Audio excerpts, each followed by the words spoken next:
segundinho aqui. Beleza, então, boa tarde a todos. E hoje, com a palavra, Denine. Então, eu vou já passar para você, Denine. Pode começar aí se apresentando e falando aí o que é que você vai apresentar para a gente. Tá, obrigado, Marcelo. Obrigado, Leopoldo. Me chamo Denine, sou aluno do mestrado, professor Marcelo, entrei ano passado.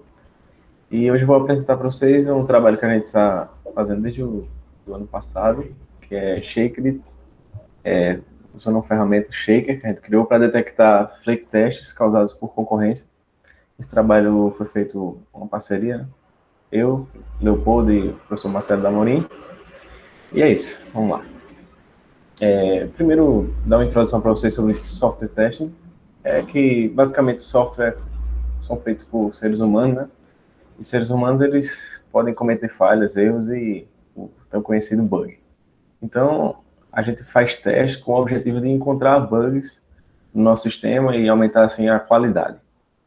E uma prática popular que é utilizada na indústria é o teste de regressão, que é basicamente uma suíte de testes, ou várias suítes de testes, que servem como base para quando alguém criar uma nova feature, uma nova atualização, todos os testes podem ser rodados para garantir que essa nova atualização ela não quebre coisas que já estão feitas, certo? Então, basicamente, é isso o motivo, a introdução sobre testes. E o que são testes flakes? Testes flakes é aquele teste que, se você não mudar o código e executar, ele passa. E se você executar novamente, ele pode falhar, certo? Então, basicamente, imagine uma situação em que você roda o teste 2 vezes, aí na primeira vez ele falha, na segunda vez ele passa, por exemplo. Então, esse é um teste flake. E aí, eu vou dar 2 exemplos para vocês. Ó, tem esse teste aí feito em Java, e se eu rodar ele 10 vezes, essa verificação aqui, que 30 é maior que 10, vai passar, e esse teste vai passar. Se eu rodar, pode rodar quantas vezes for, né? Vai passar. Já se eu rodar esse outro teste aqui, o teste B, esse teste B, ele está criando aqui um randômico, e está pegando um número randômico entre 0 e 9. E depois eu verifico se esse número randômico é maior que 4, por exemplo, que é a metade, né? E aí, se eu rodar esse teste 10 vezes, eu tenho a chance que das 10 vezes, pelo menos aí uns 3, 4 vezes ele venha a falhar. Isso aqui é um exemplo sintético, certo?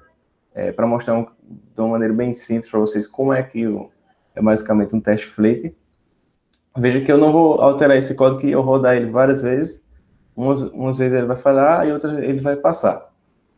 Mostrar para vocês também um exemplo real aqui. Esse aplicativo aqui, o AntenaPod, um aplicativo para reprodução de podcasts. E esse teste aqui, que é o Replay Episode Check, ele abre essa intent, que é essa tela aqui, onde mostra uma lista de episódios.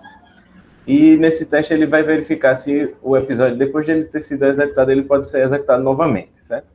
Que é o famoso replay. E aí, vamos dar um foco só nessa parte aqui do teste, que ele utiliza essa biblioteca aqui, o Waitable, que é utilizada para esperar por algum tempo para que alguma coisa aconteça. Então, nesse caso aqui, o timeout é de 1 segundo, certo? E o que é que ele espera é que o teste ele coloca para reproduzir, clicando aqui, um episódio, e ele vai esperar 1 segundo para que esse episódio comece a ser executado. E aí, esse teste, ele é flake, por quê? Porque pode ser por algum motivo o celular esteja fazendo várias operações ao mesmo tempo, o aparelho, e esse tempo para reproduzir, né, que é fazer o I/O lá, de pegar o episódio e tal, ele demora mais que 1 segundo. Isso faz com que isso aqui falhe e acabe levantando a exceção, mas em outras vezes que eu rodar o aparelho já estiver mais, como é que eu posso dizer, limpo, sem tanta carga, e o que acontece é que essa parte passa. Bem, pronto, esse aqui é um teste real, certo? E mostrando que em grandes empresas, testes flake eles também acontecem. Um estudo feito no Google mostra que eles acreditam que 16% das falhas dos testes deles acontece por flakings, por algum tipo de flakings. E um outro estudo feito na Microsoft, eles acreditam que a segunda causa para eles demorarem a fazer deployment é por causa de teste flake também, certo?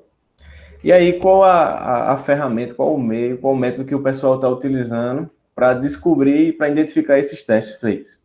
Eles utilizam rerun. O que é rerun? É rodar a suite de testes várias vezes e esperar que algum teste daqueles falhe. Por exemplo, se eu rodei a suite de teste 5 vezes, se um teste falhar, então eu entendo que das 5 vezes, um falhando, esse teste vai ser flake. Qual o problema disso? É que dessa maneira eu vou estar rodando a suite de teste várias vezes, ou seja, vai ser custoso, e vai ser um pouco irreal, porque eu não vou saber quantas vezes eu vou ter que rodar essa suite de teste. E pronto. Aí a nossa ideia foi pegar o teste, o rerun, e adicionar no aparelho o que a gente chama de noise, né? Que seja um barulho. Deixar o aparelho um pouco carregado, certo? E rodar esse teste mais vezes com o objetivo que quando a gente rode poucas vezes, rerode poucas vezes, a gente encontre flakes com mais facilidade, certo? E aí o nosso objetivo é colocar essa carga tanto na CPU quanto na memória RAM, e de maneira que o aparelho vai ficar carregado, certo? E aí, como é que a gente faz para criar esse barulho, né, esse noise? A gente utilizou uma ferramenta chamada StressNG, que é uma ferramenta open source, que basicamente ela faz o que eu falei, né, que ela cria carga na CPU e na memória. E o StressNG ele tem várias configurações que a gente pode utilizar.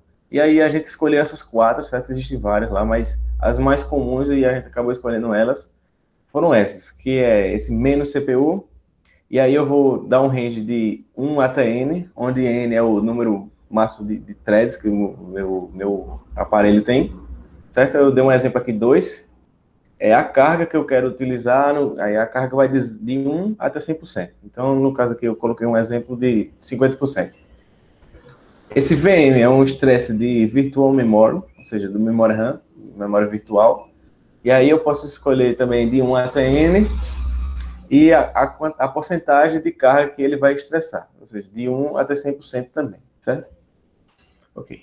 Aí, Denini, qual é a premissa aí? Qual é a motivação por trás disso? É que vocês acham que o comportamento vai mudar mais quando a memória está mais cheia, a CPU está mais cheia, mas por quê? É porque isso vai gerar um escalonamento mais diferente? O quê, entendeu? Eu estava querendo entender qual é a motivação. Bem, professor, a gente acredita que colocar esse ruído no aparelho faz com que as coisas vão rodar mais devagar. Com esse rodar mais devagar, a gente vai conseguir encontrar os que eu coloquei aqui. Certo, né? Então é basicamente uma questão de escalonamento, né? Vocês vão atrapalhar o escalonamento. Uhum. Ok. Se aproveitar de que muitos desses testes que dependem dessas condições de tempo, por exemplo, né? Ou que tem alguma coisa do tipo async await, ou concorrência mesmo, é quase como se a gente estivesse induzindo isso, né, Paulo? Assim. Eu acho só um parênteses aqui, tá certo? Em um estudo anterior, Paulo, né, um estudo conhecido de um paper de 2014, certo? Que eles fizeram um estudo sobre testes flakiness, né? Fizeram em vários domínios, projetos da Apache e tudo mais. E acabaram descobrindo que cerca de aproximadamente 50% dos motivos de flakiness, as causas de flakiness, tinha a ver com ou async await, né? O que basicamente é esse problema aí que Denini explicou por alto, né? Ou problema de concorrência, certo? Né? E assim, essa estratégia de mudar, né, de adicionar carga, ela poderia alterar, né, ou estimular a mudança nesses escalonamentos ou na ordem dos eventos que podem, né, ter uma influência direta, né, em qualquer uma das duas fontes de problema de flakiness, certo? Então, Basicamente, assim, foi motivado por aquela descoberta daquele estudo, né, de 2014, um paper da FSE, né, falando que a sync weight, né, e concorrência eram os principais motivos mais comuns, né, e essa estratégia poderia, né, ajudar na descoberta mais rápida Beleza, era isso do mesmo. flakiness causados por isso. Mas é exatamente isso, né, na interferência no escalonamento na ordem dos eventos. É porque, assim, pela experiência que a gente tem tido com isso daí também, né, no estudo de Lewis, a gente também tenta identificar flakiness por um outro motivo, né, mas aí é outro tipo de sistema, né, obviamente, e é muita coisa assim, dependência de serviços externos. Tipicamente Isso. envolveria a Acontece muito também. 5-8, né, mas é mais nesse sentido daí que pode acontecer. Exato. Ok. Então, mostrando aqui nosso workflow, a gente dividiu o shaker, vamos dizer assim, em duas partes. A primeira parte é arrumar um conjunto de treinamento. O objetivo desse conjunto de treinamento é descobrir configurações do Stress NG que vão melhorar na descoberta de flaker. E a segunda parte a gente chama de online, é pegar essas configurações em outro suíte de testes e rodar para ver se a gente encontra algum teste novo ou ver se o shaker vai ser mais rápido, mais eficiente do que o rerun, certo? Aí, aqui nossa parte de encontrar aplicativos, a gente utilizou o próprio GitHub com os seguintes critérios. A gente procurou por aplicativos feitos em Java ou Kotlin, que tenham mais que 100 estrelas e que possuem testes que sejam escritos em Expresso ou UI Automator. Expresso e UI Automator são frameworks de testes de interface, certo? E são bastante utilizados e por isso que a gente colocou eles como nosso critério. E aí a gente encontrou 11 aplicativos que somando dão quase 1.300 testes, certo? E aí a gente rodou esses testes por 50 vezes, sem shaker, normal, rerun. E desses 50 vezes que a gente rodou, a gente encontrou 75 flake testes. Desculpe a razoada, certo? Eu moro aqui numa rua que passa bastante carro, certo? Espero que não esteja atrapalhando vocês. Ok. E desses 75 flake testes, a gente dividiu ele em 35 para utilizar para busca de configurações e 40 para a gente avaliar a eficiência. E aí, para a gente avaliar a viabilidade, a gente pegou esses 35 testes e rodou com e sem o Node Generator, certo? E a gente rodou isso por 30 vezes. E aí a gente conseguiu descobrir, isso aqui é o histograma, né? Que com o Node Generator e sem, a gente pode ver que está bem maior que a média, certo? E aqui a gente conseguiu descobrir que introduzir a carga, ele aumentou o número de falhas, certo? Que a gente descobriu também que a detecção de fakes, ela é repetível, ou seja, não é uma coisa que seja muito aleatória, e mesmo com a geração de ruído, a gente consegue fazer que esse teste ele falhe várias vezes. E que buscar uma boa configuração, né, é melhor do que pegar qualquer configuração aleatória. E aí por isso que a gente foi para a busca de uma boa configuração da geração de ruído, do Stress NG. E aí a gente utiliza... Oi? Denini, boa tarde, Galileu. Boa tarde. Vocês usaram algum teste estatístico para comparar as duas abordagens? Tô lembrado, acho que não. A gente só pelo número maior mesmo a gente percebeu. Eu acho que sim. Usou sim. Né? Usou sim. Isso aí eu que programei esses scripts de Python. Mas sim, a gente fez teste para ver a diferença, digamos assim, em termos de estatisticamente significante e tal, né? Isso daí, assim, essa parte, né, ainda está basicamente, já entrou na RQ1 ou está na preparação, Denini? Não, Só nem voltam, beleza. Né, então, para esse teste daí, a gente basicamente rodou aqueles Wilcoxon, cadê aqui? Deixa eu... Mas 30 vezes é 30 vezes mais flakes? Não. 30 execuções. 30 execuções. Ah, tá. 30 execuções. É porque pelo gráfico, assim, sem usar o Iconchon, talvez vocês encontrem ou não diferença estatística. Pelo gráfico, não dá para determinar basicamente isso. Uma sugestão para o gráfico só é usar a mesma escala dos dois lados. Isso. Porque do jeito que tá, para muitos casos aí, fica parecendo que tem mais no lado direito. E assim, eu não sei exatamente o que isso significa. Mas assim, tá um pouco estranho, porque as escalas são diferentes. Verdade. A gente basicamente comparou, né, são distribuições pareadas, como é distribuição normal, aí a gente, né, usou o t-test, né? Entendi. Pareado, não foi? Pareado, né, com pareado t-test, exatamente. Mas não encontraram não foi diferença estatística? Como é? Encontrou alguma diferença estatística? Tá bem baixinho.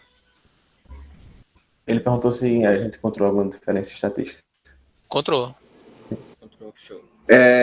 E outra coisa, é porque o tamanho não quer dizer muita coisa, não. Mas assim, o que você comparou exatamente? Porque a impressão que eu teria aí é que seria em um achou e no outro não achou. Aí o t-test, não sei se ele é ideal para isso, porque aí seria categórico. Mas aí eu não sei o que vocês compararam. Então o que vocês compararam? Basicamente, para cada vez que a gente rodou, dos 35 testes, a gente calculou quantos foram encontrados. Então, é a taxa de falha. Exato. No fim das contas. Perfeito. Basicamente, o que a gente está querendo ver feasibility aí no sentido de introduzir ruído. Isso vai realmente fazer com que vá gerar mais falhas. Ponto. Perfeito. É só falhar nesse caso. Perfeito. Ainda não chegou, né? Só quer saber se a viabilidade, se faz sentido, se a ideia tem a ver com o que o Paulo falou da premissa, né? Se a ideia de introduzir ruído, né, tem alguma influência, né, na percepção aí de falhas. Certo. Ok. Massa. Ok. Bem, a gente detectou também que, pronto, aí eu voltando lá, a gente vai em busca agora de encontrar boas configurações para o gerador de estresse, de maneira que a gente utilize essas configurações para encontrar os testes flakes com mais eficiência, certo? E aí, usando os mesmos 35 testes flakes já conhecidos, a gente criou 30 configurações aleatórias, certo? E para cada configuração, a gente rodou 3 vezes. E para cada vez que a gente rodou, a gente calculou o fitness. O que é esse fitness? É uma média das falhas que a gente encontrou. Por exemplo, eu rodei a primeira vez, aí encontrei só 20% dos casos falharam. Depois 0,5% a 50%. E na terceira vez não encontrou nenhum. Então o fitness é o somatório disso aqui, 0,7, dividido por 3, ou seja, a média, certo? Só Denini, tu me confirma aí, só para ficar mais claro. Então esse é um exemplo, digamos, que tem 3 casos que a gente sabe, né, que são flake. São 3 casos de teste, certo? E Denini está mostrando que para uma determinada configuração, lá do StressMG, né, que é essa ferramenta que a gente usa, que tem parâmetros, certo? Para uma determinada configuração, né, o fitness dela é 0,23. Como é que a gente calcula isso? Certo? Olha, para um teste, né, a gente conseguiu encontrar, com aquela configuração, flakiness naquele teste, uma taxa de 20%. Então, digamos, a nota daquela configuração para aquele teste foi 0,2, uma escala de 0 a 1. O segundo teste foi 0,5, 50%, né? Das N execuções que ele fez, ele descobriu, né, em 50%. No último teste, ele não descobriu não descobriu falha em nenhuma, né? Então, aqui falha a gente está usando como proxy para, né, flakiness, né? Enfim, então, na média, foi 0,23 para esse caso aí. Então, foi o cálculo de fitness, né? Considerando apenas aqueles conjuntos ali de três testes flaky, que a gente sabe que é flaky, tá certo? Né? O valor de fitness de uma dada configuração foi 0,23, entendeu? Então, basicamente, Denini está mostrando isso aí, eu estou assumindo isso, Denini confirma, basicamente ele está, né, ele vai mostrar que faz sentido procurar uma configuração ideal, ao invés de pegar uma configuração aleatória, ou seja, de otimizar uma busca, né, de fazer uma busca por uma configuração, né, uma configuração, digamos, ideal para um dado conjunto de casos de testes flake. Desculpa aí, Denis, mas é isso? É isso mesmo, Marcelo, é isso mesmo. Ficou claro aí, pessoal? Assim, eu não... Enfim, me respondeu. É basicamente claro. Sim. O que o Marcelo falou, para cada teste, tem um aqui, tem 3, e cada configuração a gente vai criar um fitness para ela, certo? Então aqui, por exemplo, para o teste 1 com a configuração 1, o nosso valor foi 0,1. Para o teste 1, para a configuração 2, o nosso valor 0,6, certo? E aí a gente criou essa que a gente chamou de matriz de probabilidade, ok? E para essa matriz de probabilidade a gente vai transpassar ela para uma matriz abstrata, aí utilizando um threshold de, por exemplo, nesse caso aqui é um exemplo, tá? De 0,3. E aí os que tiverem acima de 0,3 a gente vai computar como 1, e os que tiverem abaixo a gente vai computar como 0, certo? E aí por que a gente faz isso? E pronto, essa tabela aqui veio para cá agora, tá?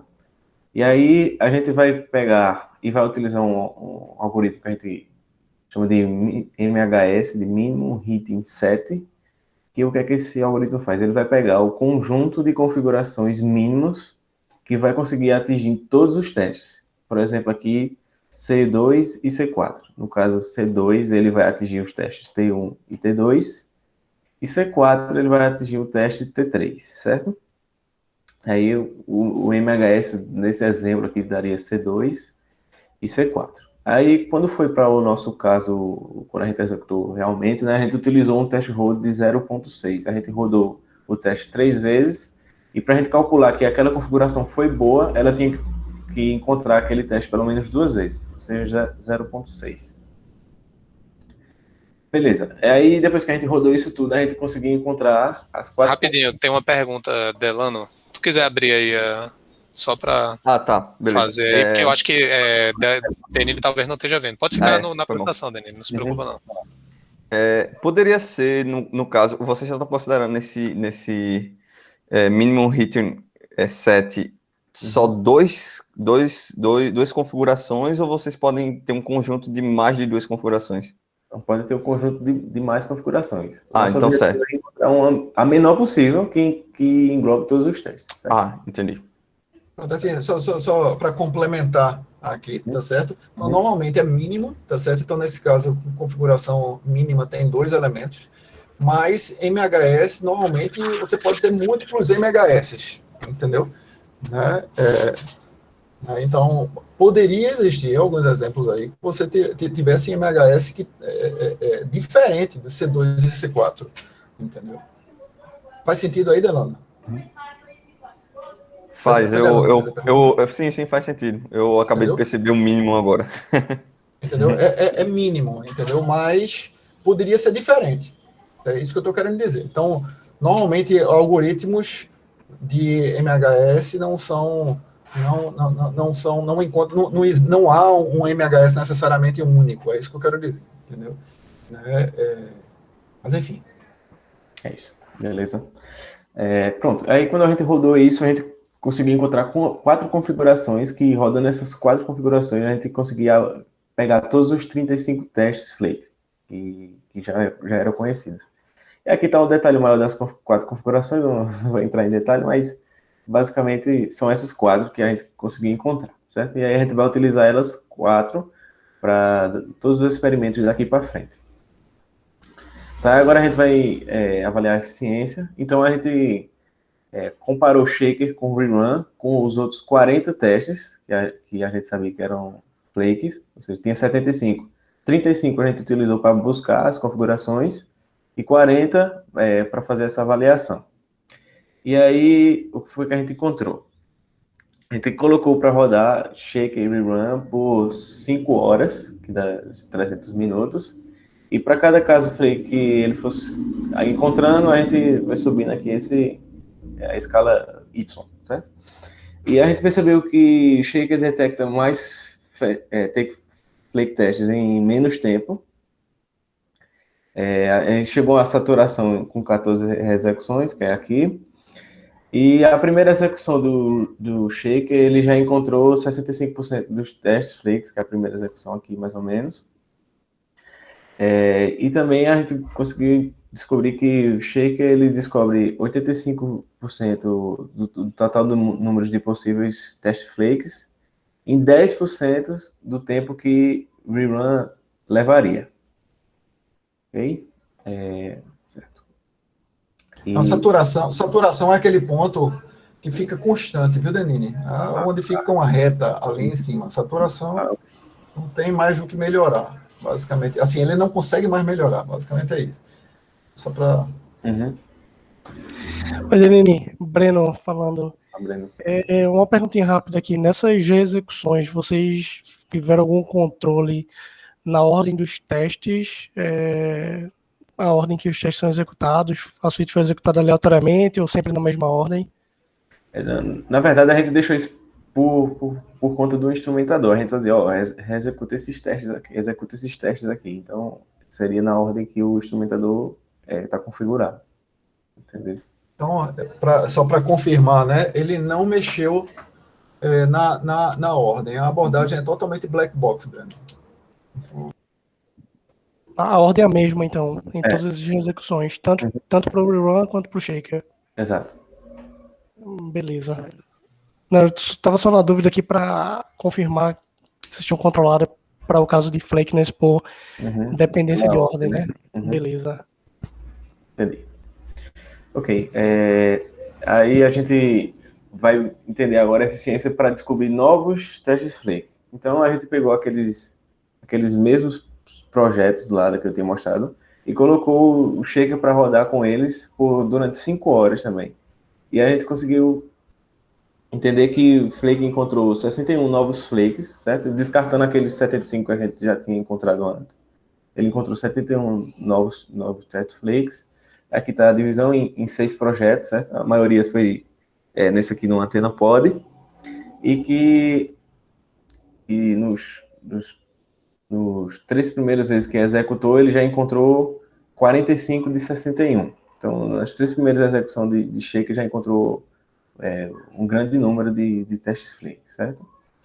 Ok, aí agora a nossa avaliação vai ser o que a gente chamou de shaker in the wild, que é basicamente procurar novos aplicativos para a gente poder rodar shaker e ver se ele encontra testes flake lá e comparar também com o rerun. Então a gente utilizou esse conjunto de projetos chamado Hall da Fama. Foi um projeto aqui de 2019 que a gente encontrou que lá tem bastante testes, projetos que têm testes, e a gente utilizou eles como o nosso dataset. E aí a gente filtrou por projetos que são em Java ou em Kotlin e que também utilizem testes expressos ou com o UI automático. E aí a gente conseguiu ficar com 20 aplicativos e somando os testes dele dá 622 testes, certo? E aqui a gente rodou o shaker e rerun. Tenho colocado quantas vezes, mas a gente rodou shaker e rerun e fez uma comparação. Basicamente a comparação está aqui, né? 52 testes foram apenas shaker que detectou, 13 foram apenas rerun que detectou, e rerun e shaker detectaram 16 testes. Então, basicamente está aqui o resumo, que a gente encontrou flake em 14 dos 20 projetos, que dá 70%. O shaker ele revelou testes em 11,25% da quantidade de testes, que dá 70 dividido por 622. E Rerun detectou 13 testes flakes que Shaker não detectou. Mas, por outro lado, Shaker detectou 52 testes flakes que Rerun não detectou. Certo? Aí a gente mudou um pouco o contexto e foi avaliar... Tentar entender um pouco porque Shaker não detectou alguns desses 13 aí. Porque, assim, a hipótese parece interessante, assim, né? Porque vocês estão em sistemas concorrentes, vocês aparentemente estão forçando mais interleaving entre os threads, entre as aplicações, né? Sobrecarregando o sistema e forçando talvez um escalonamento maior. Não sei se essa hipótese é válida, mas parece ser uma hipótese plausível, né? Uhum. E aí eu não sei se tem explicação para não ter pego, porque nesses casos justamente o problema só acontecia se o interleaving não fosse tão fino.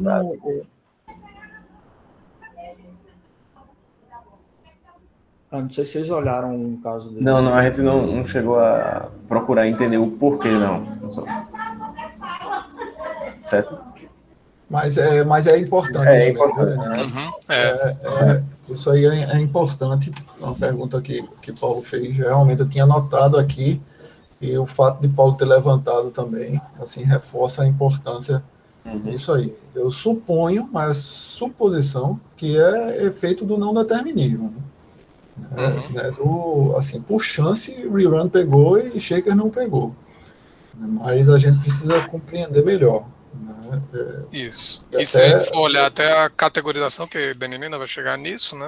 Assim, o paper lá de 2014 que o Marcelo tem falado, tem as causas mais frequentes e tal, e Shaker se concentra em poucas dessas causas. Então, outros causas de flakiness não necessariamente Shaker vai pegar. Agora, né, particular, se tem realmente uma explicação que vai além do não determinismo, a gente realmente teria que mastigar. E se Paulo fez a pergunta, provavelmente um revisor vai fazer também, viu, Denini? Então a gente vai ter que ir atrás disso. Beleza. Isso é basicamente dizendo que dizendo que qualquer revisor faria essa pergunta, né? Que a minha pergunta é...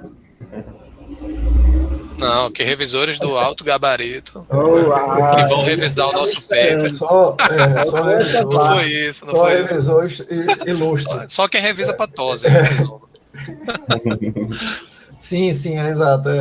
Porque não tinha ficado claro, não sei se foi falado, mas esse paper já foi um paper que Denini, né, foi um paper do ano passado, né, do ICSME, e que Denini acabou trabalhando aí numa extensão para um jornal. Isso. Particularmente, a maior parte da extensão é justamente esse ponto aqui, né, que a gente está discutindo dessa avaliação mais estendida com mais aplicativos. E aplicações Java, né, que tu vai detalhar ainda. Vou mostrar agora. A gente mudou um pouco de contexto, saiu do contexto de Android e foi para aplicações Java, ou seja, não Android, né? E aí a gente procurou no GitHub também por projetos Java que usem Maven, que tenham mais de 50 casos de testes. E a gente também procurou para filtrar melhor que nesse projeto ele já tem issues ou por request que tenha uma palavra flake. E também a string test, certo? E aí, com esse critério, depois a gente vai executar o shake em 3 vezes, que dá 12 reruns, porque são 4 configurações, e rodar rerun 40 vezes. Fazer a comparação. E aí, com aqueles critérios, a gente chegou a 64 aplicações, que dá aí quase 17 mil testes. Destas 64 aplicações, a gente só encontrou flake em 13, certo? Shake encontrou 26 testes flakes, Rerun encontrou 15 e ambos encontraram 12 no total. As conclusões que a gente chega é que Shake revelou testes flakes em 13 dos 64, que dá 20% mais ou menos, e Rerun revelou testes flakes em 9 dos 64 apenas. Ou seja, Shake encontrou flake em mais 4 projetos. E Shaker revelou 38 flake testes e Rerun 27. Rerun detectou 15 test flakes que Shaker não detectou, e Shaker detectou 26 flake tests que Rerun não detectou. Aí, mais uma vez, a gente depois vai, né, adicionar em trabalho futuro, a gente procurar um motivo, certo? E aí a gente também fez uma classificação das causas do flakiness, com base naquele paper que o Marcelo falou. Bem, para aplicativos Android, a gente basicamente 92% são async await, que é aquele problema lá basicamente aquele problema que eu expliquei para vocês lá no exemplo, que é fazer uma chamada de uma função assíncrona e não aguardar o tempo necessário. Só fazer uma pausa aqui para que isso fique realmente claro.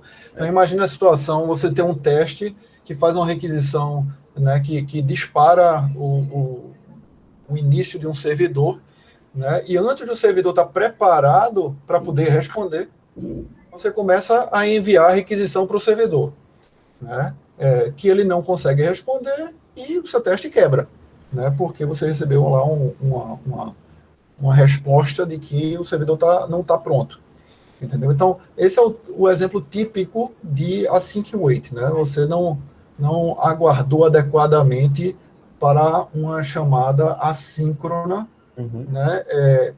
Retornar, digamos assim. Exatamente. Mas o que acontece mesmo no caso? O cara esqueceu o wait, foi? Na verdade, às vezes ele coloca até o wait, mas coloca um número baixo de tempo para esperar. Não, geralmente o wait tem um obrigatório. Né? O wait, assim, você pode ter implementações diferentes disso aí. Tem bibliotecas para implementar isso aí, né? E tem, digamos assim, a estratégia, a solução que é pé duro mesmo, né? O cara botou um sleep. Thread sleep, né? Colocou um sleep ou, ali, pode ter sido também o que a gente encontrou foi que às vezes o cara não esperou, né? Assim, e aí a natureza do teste pedia que houvesse uma espera. Isso é bem comum no caso de Android, principalmente porque você tem muita chamada assíncrona no framework, no sentido de disparar uma tela nova, aí eles já chamam, né, você chama o método, aí isso é disparado para o sistema, mas demora um tempinho para aquela tela realmente ser carregada e tal, né, então, e renderizada também no device, né, todo o processo lá, né, de ler um XML ou criar os objetos, enfim, né, e produzir a interface gráfica. E aí acabaram que teve 5 testes que a gente não conseguiu classificar, então foi muito complicado o contexto e tal. A gente colocou como hard to classify, difícil mesmo. E já para os programas Java ficou um pouco mais diversificado, mas mesmo assim a maioria com async await. Mas tivemos 35% dos casos que é casos de concurrence, que é basicamente quando envolve... Pode falar, Marcelo. Não, só um segundinho aqui, pessoal, assim, para vocês não ficarem com a imagem, não saírem desse slide com a imagem de que isso aqui reflete uma categorização de flakiness ou em Java ou em Android. Né? Isso, de certa maneira, foi influenciado pela nossa ferramenta. Isso aí é um conjunto de flakiness que Shaker conseguiu descobrir. Tem outros casos de flakiness, né, em Android e em Java, que flakiness não conseguiu descobrir e não entrou nesse gráfico de pizza, entendeu? Só para vocês, porque, por exemplo, se você pegar a categorização lá do paper de 2014 que eu falei para vocês, é diferente dessa aqui, entendeu? Então, por exemplo, no caso de Java, se você juntar sync wait e concurrency, juntando os dois dá 50%. Aqui, se você for olhar para Java, juntando esses dois dá 80%. Então, é algo diferente, entendeu? Né? Assim, só para vocês entenderem por que disso aí, porque a gente provocou esse tipo de problema relacionados à concorrência. Exato. Isso, por isso que eu queria dizer do induzir, né, mais cedo, porque justamente tem acho que a gente usa isso até na discussão desse ponto, né, que não está argumentando que flakiness é só async wait em Android, né, mas é que a gente consegue revelar esse tipo de coisa. Enfim, tem outras causas que seriam reveladas por outras estratégias. Aí 35% ficou com concurrency, que é basicamente quando a gente está trabalhando com threads, né, e as threads elas são disparadas de maneira que o teste não estava esperando, como data race, esse tipo de coisa, deadlock. E I/O e network é basicamente a espera por um recurso, né, que não foi esperado bem, por aquele recurso, seja uma requisição na internet ou uma leitura de um arquivo, esse tipo de coisa. E aí ficou esse o gráfico de pizza para Java, certo? Aí foram, como a gente já tinha explicado, né, são esses 5 que a gente conseguiu descobrir no total, a 508, Concurrency, Network, I/O e o Hard to Classify, que a gente realmente não conseguiu classificar. E isso, bem, aí além disso a gente, com o apoio de um aluno de Marcelo, que chama-se Marcelo, a gente conseguiu criar um GitHub Action, o que é o GitHub Action, primeiramente, que é uma funcionalidade do GitHub para automatizar seus workflows, e ela está sendo bastante utilizada em projetos open source, e ela é ótima para ambientes como eu tenho falado, de teste de regressão, CI/CD, e ela é bem fácil de utilizar, então a gente implementou o Shaker lá para ficar bem mais fácil para o pessoal querer adotar nos seus projetos.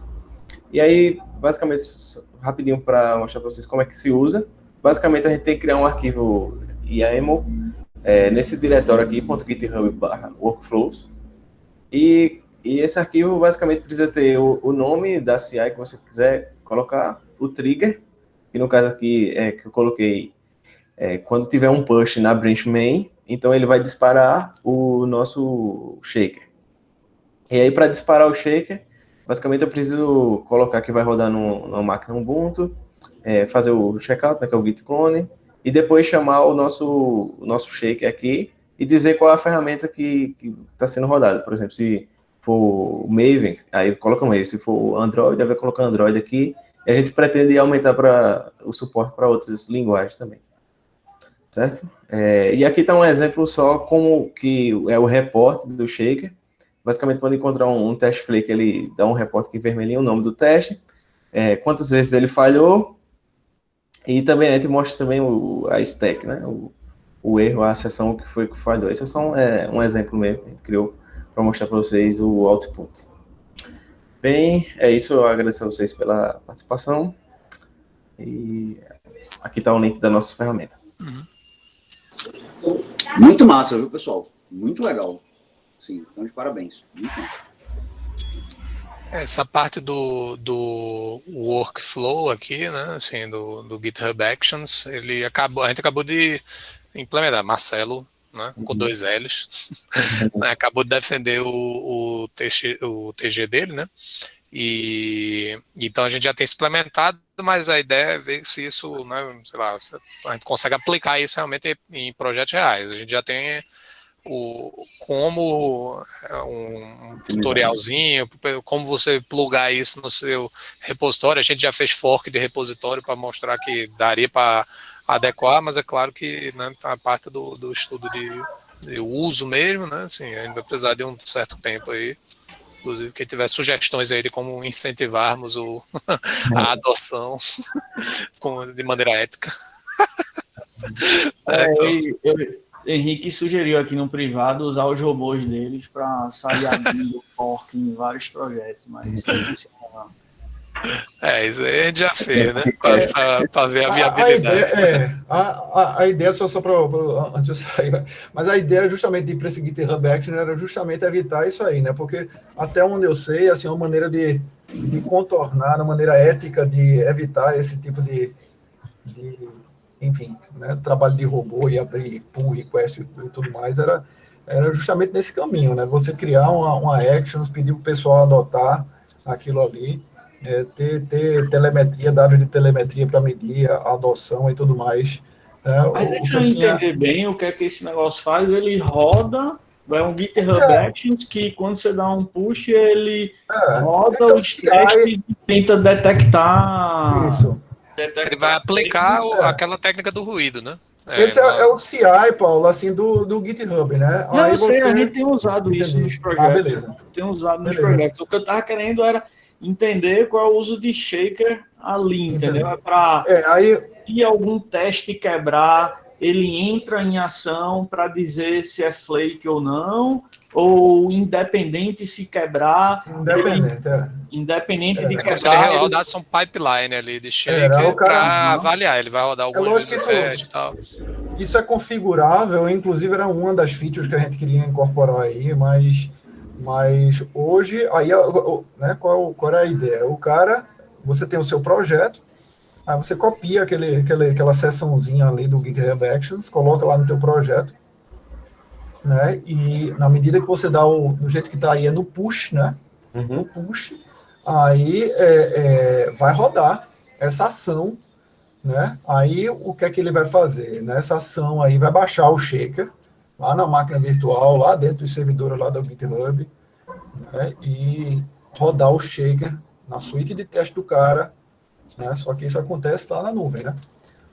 E descobrindo isso aí, ele gera um relatório, né? Gera um relatório dizendo, olha, a gente descobriu que tem esse caso de teste aqui, que é uma proporção de tantos, né, vai falhar não deterministicamente. Basicamente é isso. Isso daí vai funcionar para projeto Java com Maven. Eu acho que é isso, né? Mas a ideia pode ser aplicável. Eu acho que Marcelo chegou a fazer um demo com Python, né? Não precisa necessariamente ser Java, não. Porque até o gerador também, de ruído, o gerador de ruído ele é agnóstico, assim, ele vai gerar ruído na máquina, né? Assim, essa é o que é legal da abordagem, né? Que é black box, né? Então isso em princípio, né, é bastante genérico. Né? Você tem que ter alguma automação dos testes, né? De automação de build no nível Maven, assim, se esses sistemas, né, são usados por baixo dos panos, dá para você, né, teoricamente, aplicar qualquer linguagem, teoricamente, claro, né? Mas hoje a gente está com suporte para Maven, Python e Android. Eu acho bem legal, acho que podia divulgar aí, talvez a gente tenha alguns projetos que possa usar isso, a gente já tem alguns projetos com GitHub Action, o S3M mesmo é um, o MindFramework é outro que está sendo feito justamente agora por Leonardo. Então, mas é interessante divulgar, né? Porque talvez algumas empresas tenham interesse nisso daí também. Mas uma coisa que a gente tinha pensado era realmente escrever algum texto, assim, sei lá, um tutorial, né? Eu tinha até pedido para Marcelo, quando eu avaliei, né, o trabalho dele, de justamente deixar o mais possível, né, for dummies, as instruções de instalação, né? Porque aí realmente acho que facilita, né? Ainda está meio espartano lá o README, né, mas eu acho que isso talvez seja tranquilo de resolver até algum texto, sei lá, no Medium. Acho que é algo que a gente pode trabalhar também, Denine, agora no futuro. Acho que Breno ia falar alguma coisa e Léo levantou a mão também. Léo Fernando está com a mão levantada, depois eu faço uma pergunta rápida. Para tirar uma dúvida na execução. Oi, Denine, sou aqui de Maceió, Léo, estudei aí no SIM. Me tira uma dúvida. Você garantiu que o teste suite passava todo o suite pelo menos uma vez para todos os projetos? Sim. Acabei esquecendo de mencionar, mas se a teste suite todinho falhasse, a gente desconsiderava esse projeto. Senão a execução, né, normal. Tem que passar pelo menos uma vez, né? No caso do Maven, você verificou se tinha paralelismo no teste dos Maven, que isso atrapalha a execução com o Maven, eu acho. Bem pensado. A gente não verificou, a gente foi com o que tinha. Certo. Eu não sei como funcionam outras ferramentas. No caso do JUnity, ele é determinístico, né, a execução, mas não previsível, né? Então, mesmo que você executando toda vez, ele vai sempre ter aquela ordem. Eu não conheço as outras ferramentas que você usou primeiro. Isso aí, mas aí acho que o Breno perguntou antes, você seguiu o que tinha lá, e eu acredito que também todos sejam determinísticos, né? Segue uma ordem. Né? A ordem. Aí a minha principal dúvida é no gráfico. Tu tem como voltar? Tu passou ele. Acho que aquele de pizza. Ok. Porque o título do artigo é problema de concorrência, mas ele é basicamente problema da Sync-Weight. A gente pode classificar, aí eu acho que todo mundo pode ajudar. A Sync-Weight é um problema de concorrência, parece um problema de performance, porque está separado até na classificação a Sync-Weight de concorrência. Aí no título do artigo Encontrando problemas de causado por concorrência, né? Uhum. E aí eu tenho essa dúvida aí, porque a concorrência, eles estão concorrendo pelo processador, né? Beleza, mas... Tem uma diferença entre concorrência como usado no título, né, versus concorrência como usado na categorização de flakiness, né? Assim, o que a gente considera como sendo algo concorrência foi algo realmente assim, foi um resultado de usar concorrência, houve uma race condition aqui, ou algo do tipo assim, né? Então você considera o flakiness, né, advindo da concorrência. O A58 normalmente vai ter concorrência envolvida também, tá? Né, você tem alguma chamada assíncrona e tal, mas é mais essa, meio que assim, a falta de coordenação ou um problema de timeout e coisa do tipo. Então acho que pode ser considerado. Mas beleza, assim, acho que é importante a gente levar em conta isso aí para não gerar uma confusão. No paper, só para te, né, colocar cronologicamente também, né, no paper do ICSME, né, não havia nenhuma categorização de test flag. A gente falou de concorrência no geral, aí não tinha investigado as causas. Né, essa investigação de causas, ela vem nessa extensão, quando a gente olhou para mais trabalho, para mais projetos de outra natureza, não apenas Android. Né, então a gente foi também ver como é que isso, né, se comparava com estudos anteriores e também, né, se isso confirmava a nossa hipótese, assim, ainda no sentido de, vai ter, a gente esperava realmente que se fosse maior, né, porque é a natureza de Shaker. Legal. Legal, era isso. Valeu. Muito bom o trabalho, viu? Obrigado, valeu. Beleza. Breno? Opa, não, é uma dúvida rápida. Denini, quando a gente usa o GitHub Actions ali, que configurações você está usando? São as configurações que resultaram da tua busca lá no projeto, usando o fitness function para encontrar o conjunto mínimo que identificava todos os flakiness? São configurações aleatórias? É a configuração mesmo, que a gente está usando lá do MHS. A que vocês encontraram no experimento de vocês, né? Tá bom, beleza. Beleza, Breno.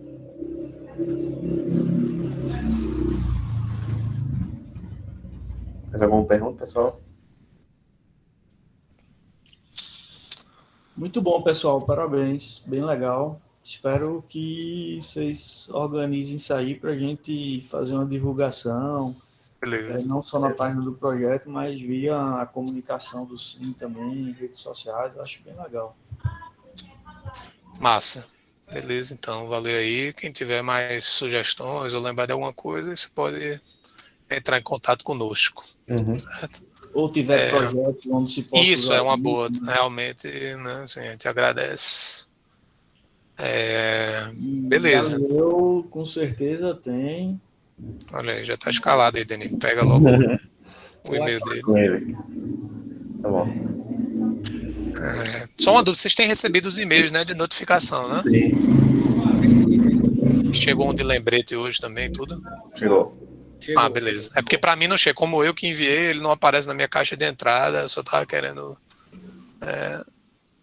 entender. Não, mas para mim chegou. Beleza. Então, semana que vem é Leuson, né? Eu acho. Ou Vinícius. Isso. Beleza. Então, daqui a pouco chega o e-mail meio mandado automaticamente. Por isso que eu estava também querendo confirmar para não me confiar de que tá. Leopoldo, para ficar mais tranquilo. O pessoal não tá falando porque tá gravando ainda. Oxente,